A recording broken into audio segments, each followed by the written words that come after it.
राधे राधे मित्रों। आज 12 दिसंबर 1999 के दिन रविवार में मैं अपने इष्ट मित्रों के साथ श्री वृंदावन किसी अन्य कार्यवर्ष आया। किंतु जैसा कि मुझे पर्व से ही विदित था कि मेरे परम पूज्य गुरुदेव श्री देवराहा बाबा सरकार ने अपने महानिर्वाण के लिए श्री वृंदावन धाम के पावन यमुना तट को चुना था, जहां पर आज भव्य एवं दिव्य समाधि स्थल निर्मित है, जहां सुबह शाम दोनों समय शंख नगाड़े, घड़ी घट, भेड़ी करताल आदि के साथ श्री बड़े महाराज जी के द्वारा रचित अत्यंत दिव्य आरती के साथ गुरुदेव की सेवा पूजा का परमानंद बरसता है।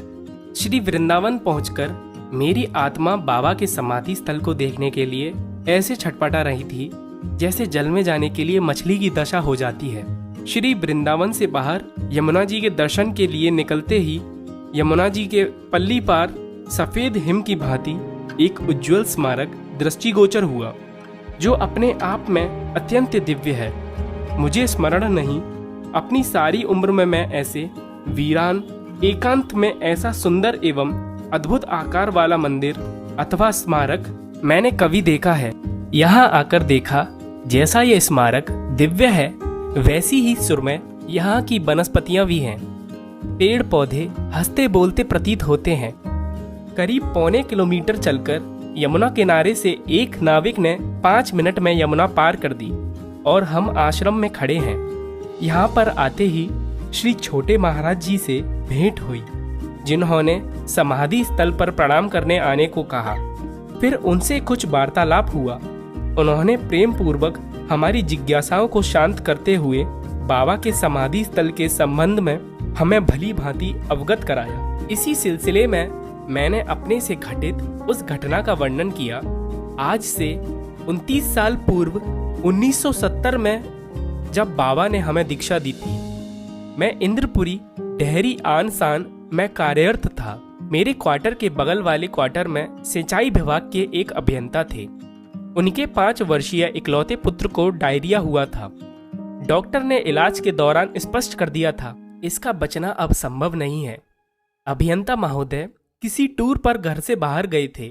संयोगवश वे उसी समय लौटे। घर में सभी लोग रो रहे थे। पड़ोसी होने के नाते हम लोग भी मूक दर्शक थे। अभियंता महोदय जी ने, जो कि श्री देवराहा बाबा के भक्त थे, उनके दर्शनों में अक्सर जाते रहते थे। उन्होंने बाबा का कुछ प्रसाद एक चम्मच पानी में घोलकर बच्चे के मुंह में डाला और सबके देखते देखते बच्चा धीरे धीरे सामान्य होने लगा। घंटे 1.5 घंटे में वह स्वयं उठकर बैठ गया। करीब 3 घंटे के अंदर वह बिल्कुल सामान्य होकर अपने पैरों पर खड़ा हो गया। उसके शरीर में मात्र कमजोरी थी, परंतु उसका चेहरा ऐसे प्रसन्न था जैसे केवल शारीरिक कमजोरी के अलावा वह बिल्कुल स्वस्थ है। इस घटना का मेरे ऊपर अत्यंत अद्भुत प्रभाव पड़ा। मैंने अभियंता महोदय जी से पूछा कि ये देवराहा बाबा जी कौन हैं और कहाँ रहते हैं।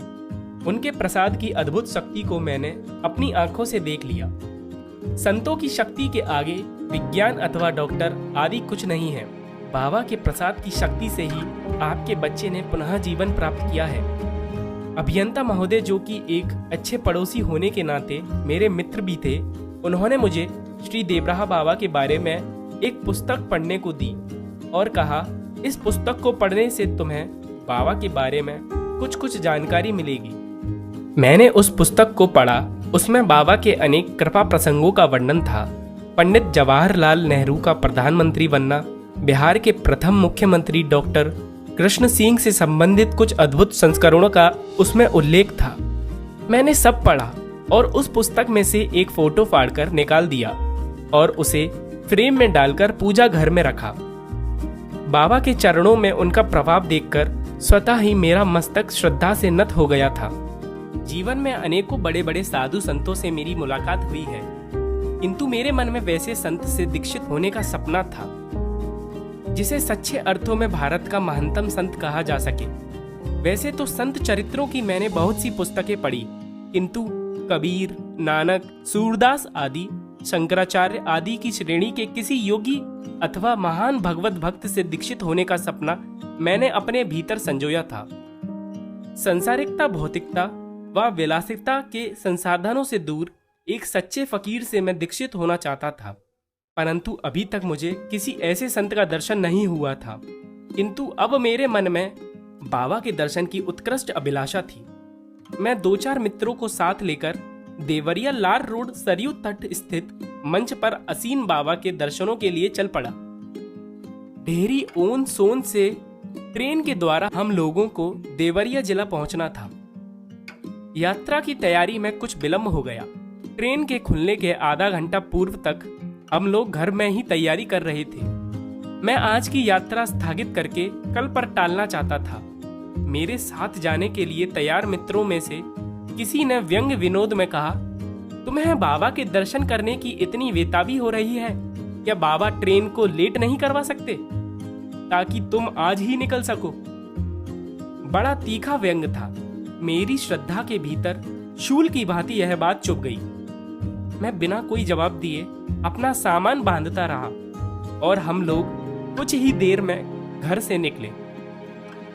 ट्रेन छूटने का समय पूरा हो चुका था, फिर भी स्टेशन की ओर बढ़ रहे थे कि किसी दूसरी गाड़ी से ट्रेन अदल बदल कर यात्रा तय की जाएगी। मैं इसे बाबा की कृपा समझूं अथवा कोई संयोग समझूं, मैं नहीं जानता।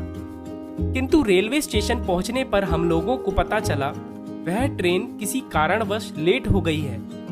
टिकट वगैरह लेकर हम लोग प्लेटफॉर्म पर पहुंचे कि वही ट्रेन 5 मिनट में आकर प्लेटफॉर्म पर ठीक सामने खड़ी हो गई।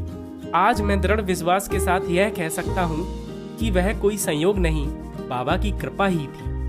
क्योंकि बाबा अक्सर कहा करते थे, बच्चा, जब कोई मेरे दर्शन के निमित्त घर से निकलता है वहीं से मैं उसकी सारी व्यवस्था कर देता हूँ। हम लोगों ने उसी ट्रेन से यात्रा आरंभ की और मैंने यात्रा के दौरान अपनी श्रद्धा से चुभी हुई शूल अपने मित्र को यह कहकर निकाल दी, समझे कुछ बाबा के बारे में? तुम्हारी बात को उन्होंने मेरे लिए स्वीकार कर लिया।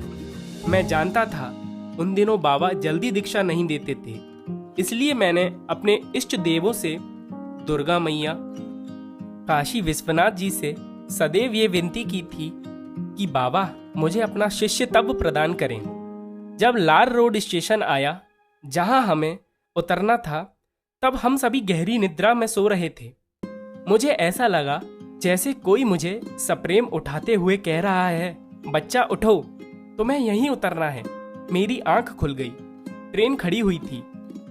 वास्तव में हमें यहीं उतरना था। मैंने अपने मित्रों को जगाया और शीघ्रतापूर्वक अपने सामान समेटकर नीचे उतरे। वास्तव में गाड़ी यहाँ कभी रुकती नहीं थी। यही एक आश्चर्य था कि गाड़ी यहाँ खड़ी थी। मैंने टीटी से पूछा, यहाँ तो कभी गाड़ी रुकती नहीं, आज कैसे रुक गई? उसने कहा, आगे कोई मालगाड़ी खड़ी है जिसकी वजह से रोकना पड़ा। मुझे ऐसा प्रतीत हुआ जैसे अदृश्य रूप से यह सब बाबा ही कर रहे हैं। इन सब बातों के संबंध में सोचते हुए मित्रों सहित मैं सरयू जी के तट पर पहुंचा। सब ने स्नान आदि किया और फिर बाबा के दर्शनों में पहुंचे। एक और आश्चर्य, उनके दर्शनों में लगभग 12-15 हजार लोगों की भीड़ थी। सबसे राम नाम का संकीर्तन करवाया जा रहा था। 15 मिनट भीड़ भाड़ के पीछे हम लोग वहीं खड़े रहे। मुझे संकीर्तन वगैरह कुछ अच्छा नहीं लग रहा था। मेरे मन में तो एक बात की उथल पुथल मची थी कि वे किस तरह मुझे शिष्य बनाएंगे, जबकि उनके पास भी पहुंचना असंभव दिखाई दे रहा है। निराश व दुखी मन से खड़ा हुआ मैं यही सब सोच रहा था। इतने में ही हमारे पास एक महात्मा जी यह पूछते हुए आए कि इंद्रपुरी से कोई तारक भक्त आया है, उसे बाबा बुला रहे हैं। मैंने झटपट कहा, मेरा नाम तारकनाथ शर्मा है। मैं आश्चर्य के मारे दंग था। वे मुझे बाबा के पास ले गए। उनके सामने पहुंचते ही उन्होंने अपने मचान के ऊपर से बोला, पुस्तक से फोटो फाड़कर तुमने पूजा की, दुर्गा माई से प्रार्थना की, दुर्गा माई को तकलीफ दी, विश्वनाथ जी को भी कष्ट दिया। आजा तुझे दीक्षा देता हूँ। यह सब सुनकर मेरा तो रोम रोम पुलकित हो गया। अश्रुधारा प्रवाहित होने लगी।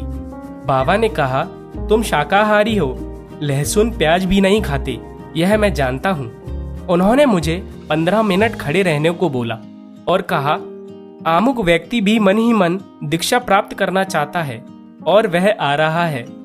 तुम थोड़ा प्रतीक्षा करो, जैसे ही वह आ जाएगा वैसे ही मैं तुम दोनों को दीक्षा दे दूंगा। करीब 15 मिनट में वह व्यक्ति आया और बाबा ने हम दोनों को दीक्षा दी। मैंने अपनी जिज्ञासा व अज्ञानवश कहा, बाबा दीक्षा तो हो गई, पर ध्यान कैसे लगेगा? बाबा ने मेरी ओर देखा और एक गेंदे के फूल की पत्तियां अलग अलग करके मेरे ऊपर फेंकी। मैं 1 घंटा 25 मिनट तक चुपचाप वैसे ही खड़ा रहा। मुझे कुछ होश नहीं था। मैं कहाँ खड़ा हूँ, क्यों खड़ा हूँ, कितने समय से खड़ा हूँ, किस लिए खड़ा हूँ? बाबा ने पूछा, ध्यान कर लिया बच्चा? मैंने कहा, बाबा मैं तो खड़ा खड़ा सो रहा था। जितने मंदिरों, तीर्थों व दर्शन मैंने जीवन में किए हैं वही सब मुझे दिखाई दे रहे थे, जैसे कोई स्वप्न दिखाई दे रहे हों। बाबा ने कहा, बच्चा अभी तुम इतने ही ध्यान के लायक हो, अभ्यास करते रहो, ये ध्यान की पहली सीढ़ी है। बाबा की आज्ञा पाकर जब मैं वापस चला तो मेरे मित्रों ने मुझे बताया कि तुम 1 घंटा 25 मिनट तक चुपचाप बिना हिले डुले बाबा से बिना कुछ बात किए क्यों खड़े थे?